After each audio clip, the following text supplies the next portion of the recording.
Sabe, quando a gente olha para o sistema tributário brasileiro, a primeira coisa que vem à mente é uma confusão, né? Uma verdadeira sopa de letrinhas que parece que foi feita mais para confundir do que para explicar. Mas acredite, existe uma ordem nesse caos. E nesta análise, a gente vai desvendar essa estrutura e transformar toda essa confusão em clareza. Pois é, IPI, IOF, ITR, Imposto Seletivo, UFA, a lista é longa e parece que não acaba mais. A primeira reação de muita gente é de confusão e é uma sensação super comum. Mas, pode acreditar, existe uma lógica por trás de tudo isso. E aí, quando a gente joga tudo isso junto na mesma tela, nossa, parece uma bagunça total, não é? Mas o segredo para entender o sistema não é decorar cada uma dessas siglas, mas sim aprender a organizar tudo em categorias.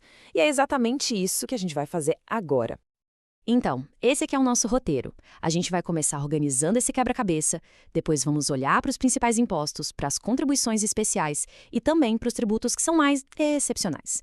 No fim, a gente junta tudo para ter aquela visão completa.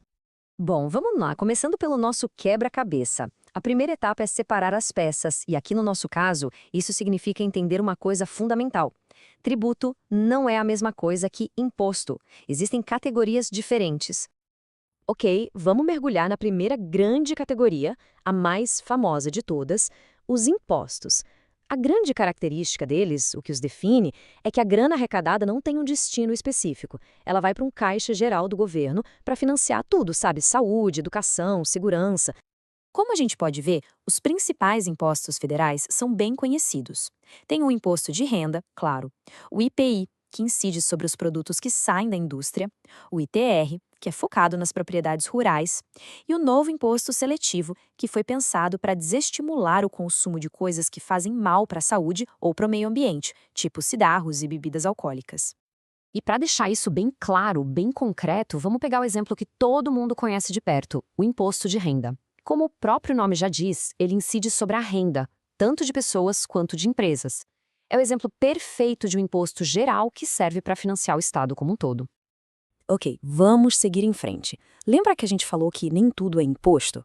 Pois é, agora a gente entra numa outra categoria super importante, as contribuições especiais.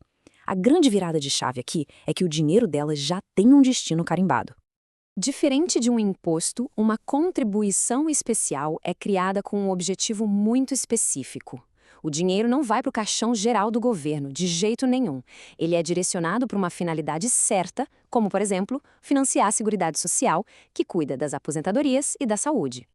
E o legal é que dá para dividir essas contribuições em três tipos bem diretos. As sociais são as mais famosas, tipo o INSS, que financia a Previdência. As interventivas servem para atuar em setores específicos da economia, como a CIDED dos combustíveis. E, por fim, as corporativas, que são para bancar entidades de classe, como a anuidade da OAB, que advogados pagam.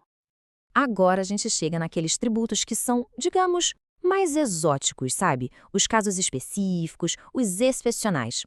Como o nome já diz, eles são criados para situações bem raras e não fazem parte do nosso dia a dia, felizmente. E aqui, olha, a diferença é crucial. O imposto residual é como se fosse uma carta na manga que a União tem. É o poder de criar um imposto totalmente novo, que nem existe hoje, para alguma necessidade que ninguém previu.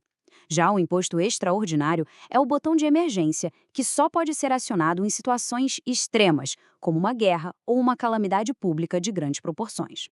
E para completar esse cenário, tem mais uma figura única: os empréstimos compulsórios. A palavra-chave aqui é empréstimo, não imposto. Ou seja, o governo pega o dinheiro de forma obrigatória, mas ele tem que devolver depois. É uma ferramenta de urgência, um empréstimo forçado para o Estado em momentos de crise grave. E agora, chegou a hora de juntar todas as peças. Vamos ver como aquele caos do começo, aquela sopa de letrinhas, se transforma num mapa bem organizado e que faz todo sentido. E aqui está, o nosso mapa completo. Veja só como tudo se encaixa direitinho. Aquela lista confusa do início agora está toda organizada. De um lado, os impostos federais, como o imposto de renda. Do outro, as contribuições especiais, como o PIS e a COFINS que a gente vê nas notas fiscais. Abaixo, os impostos excepcionais para as crises. E, por fim, os empréstimos compulsórios. A bagunça virou um sistema lógico. Pois é, A jornada foi exatamente essa, né? A gente saiu de uma lista que parecia não fazer sentido nenhum para um mapa claro. A complexidade do sistema não desaparece, mas com essa estrutura em mente, navegar por ela fica infinitamente mais simples. A grande chave é essa: entender as categorias. Agora, com essa estrutura toda clara na nossa cabeça, surge a grande questão, não é? Como é que essas diferentes categorias, esses diferentes tipos de tributos afetam de verdade a economia, as políticas públicas e o dia a dia de todo mundo? Entender a estrutura é só o primeiro passo para uma análise muito mais profunda sobre o impacto de tudo isso na nossa vida.